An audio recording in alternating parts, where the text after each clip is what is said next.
The guarantee of assured placement with highest salary package.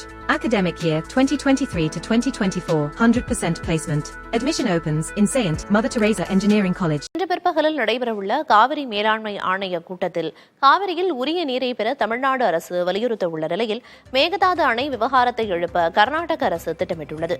இது தொடர்பான கூடுதல் விவரங்களை செய்தியாளர் நிரஞ்சன் வழங்க கேட்கலாம். நிரஞ்சன், இந்த கூட்டத்தை பொறுத்தவரைக்கும் தமிழ்நாடு அரசு எவ்வளவு நீரை கேட்டு பெற இருக்காங்க? அதுக்கு கர்நாடக அரசு தரப்பிலிருந்து என்ன மாதிரியான பிரச்சனைகளை இந்த கூட்டத்தில் எழுப்பப்படுறதுக்கு வாய்ப்பு இருக்கு?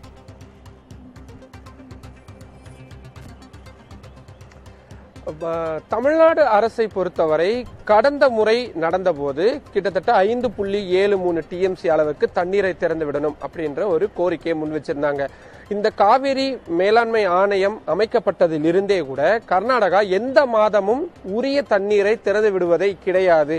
மழை பொழிவு ஏற்படும் காலத்தில் உபரி நீர் தான் கிடைக்கிறதே தவிர காவேரியிலிருந்து உரிமையாக கிடைக்க வேண்டிய தண்ணீர் கிடைப்பதில்லை என்பது தமிழ்நாடு அரசு ஒவ்வொரு முறையும் குற்றச்சாட்டாக முன்வைக்கிறார்கள். இன்று பிற்பகல் 2:30 மணிக்கு 30வது காவிரி மேலாண்மை ஆணைய கூட்டம் டெல்லியில் நடைபெறுகின்றது. கடந்த ஏப்ரல் 5ஆம் தேதி நடைபெற்ற போது கர்நாடக அரசு தங்கள் மாநிலத்தில் 60% அதிகமாக வறட்சி நிலவுகிறது. தமிழ்நாட்டை பொறுத்தவரை வெறும் 20% வறட்சி தான் நிலவுகிறது. எங்களுக்கு பெங்களூரு உள்ளிட்ட முக்கிய நகரங்களில் குடிநீருக்கே தண்ணீர் இல்லாமல் இருக்கக்கூடிய சூழலில் தமிழ்நாட்டிற்கு தண்ணீரை திறந்துவிட முடியாது என்று திட்டவட்டமாக கூறியிருந்தார்கள். தமிழ்நாடு பொறுத்தவரை எங்களுக்கு குடிநீர் சம்பந்தமான விஷயங்கள், அதே மாதிரி விவசாயம் சார்ந்த விஷயங்கள் உள்ளிட்ட பல்வேறு காரணங்களுக்காக 5 டிஎம்சிக்கு அதிகமாக தண்ணீர் திறந்துவிட்டால் இப்போதைக்கு போதும், நிலைமை புரிந்து கொள்ள முடிகின்றது. ஆனால் இந்த 5 டிஎம்சிக்கும் அதிகமான தண்ணீர் என்பது நிச்சயமாக திறந்துவிட வேண்டும் என்ற ஒரு வாதங்களை முன்வைத்திருந்தார்கள். கேரளாவை பொறுத்தவரை அட்டப்பாடி அணை விவகாரத்தை, ஏனென்றால் அவர்களுக்கு காவிரி நீர் குடிநீர் மாதிரியான அத்தியாவசிய தேவைகளுக்கு பெரிய அளவில் பயன்படக்கூடியதாக இல்லை. மற்றபடி அணை சம்பந்தமான விவகாரங்களில் அவர்களுக்கான தேவையாக இருக்கிறது. அதனால் அட்டப்பாடி அணை விவகாரம் சம்பந்தமான சில முக்கியமான விஷயங்களை கவனத்தில் கொண்டு வந்திருந்தார்கள் இந்த ஆணைய கூட்டத்தில். மொத்தத்தில் ஒவ்வொரு மாநிலங்களும் வெவ்வேறு நிலைப்பாட்டில் இருந்ததால் எந்த முடிவும் எடுக்கப்படாமல் ஒத்திவைக்கப்பட்டிருந்தது. இந்த சூழலில் தான் இன்றைய தினம் ஆணையத்தின் கூட்டம் மீண்டும் கூடுகின்றது. இதில் தமிழ்நாடு அரசை பொறுத்தவரை தற்பொழுது கோடை மழை என்பது தென் மாநிலங்கள் முழுவதுமே பரவலாக பெய்து கொண்டிருக்கிறது.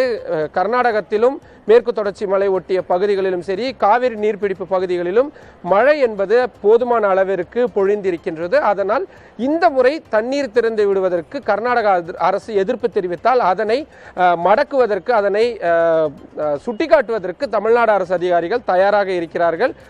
கூடுதல் செயலாளர் சந்தீப் சக்சேனா உள்ளிட்ட முக்கிய அதிகாரிகளும் வந்திருக்கிறார்கள். காவிரி மேலாண்மைக்கான அந்த தலைவராக இருக்கக்கூடிய இந்த பிரிவுகளுக்கான தலைவராக இருக்கக்கூடிய சுப்பிரமணியம் உள்ளிட்ட மூத்த அதிகாரிகளும் வந்திருக்கிறார்கள். கர்நாடக அரசு கடந்த முறை காணொலி காட்சி வாயிலாக கலந்து கொண்டார்கள். பட் இந்த முறை அவர்கள் நேரில் வருவார்கள் என்று சொல்லப்பட்டிருக்கிறது.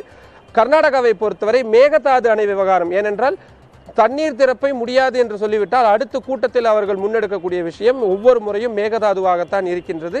இந்த முறை எப்படியும் அதை கொண்டு வந்து விட வேண்டும், விவாதத்திற்காக எடுத்துவிட வேண்டும் என்ற ஒரு முனைப்புடன் தான் கர்நாடக அரசு தரப்பு அதிகாரிகள் இருக்கிறார்கள். ஆனால் உச்சநீதிமன்றத்தில் இது தொடர்பான விவகாரம் நிலுவையில் இருப்பதால் சப்ஜுடிஸ் என்ற விஷயத்தை அடிப்படையாக கொண்டு தமிழ்நாடு அரசு அதிகாரிகள் அதனை எதிர்ப்பார்கள் என்றே எதிர்பார்க்கப்படுகின்றது. மொத்தத்தில் ஒரு 2:30 மணிக்கு தொடங்கக்கூடிய இந்த கூட்டம் அடுத்து 1:30 2 மணி நேரம் வரைக்கு கூட நீளும் என்று எதிர்பார்க்கப்படுகின்றது. நம்மால் ஒரு 4:30 மணியிலிருந்து 5 மணி அளவில் இன்றைய தினம் என்ன மாதிரியான உத்தரவுகள் கர்நாடக அரசுக்கு பிறப்பிக்கப் போகிறது காவேரி மேலாண்மை ஆணையம் என்பதை தெரிந்து கொள்ள முடியும். பொறுத்திருந்து பார்க்கலாம். இன்று மதியம் கூட இருக்கிற கூட்டத்தில் தமிழ்நாடு அரசு, கர்நாடக அரசு இரு தரப்புல இருந்தும் என்னென்ன மாதிரியான விஷயங்கள் முன்வைக்கப்படுது, தமிழகத்திற்கு கிடைக்க வேண்டிய நீரை தமிழ்நாடு அரசு கேட்டு பெறுகிறதா அப்படின்னு தற்போதைய விவரங்களை வழங்கியதற்கு நன்றி Niranjan. The guarantee of assured placement with highest salary package. Academic year 2023 to 2024, 100% placement. Admission opens in Saint Mother Teresa Engineering College.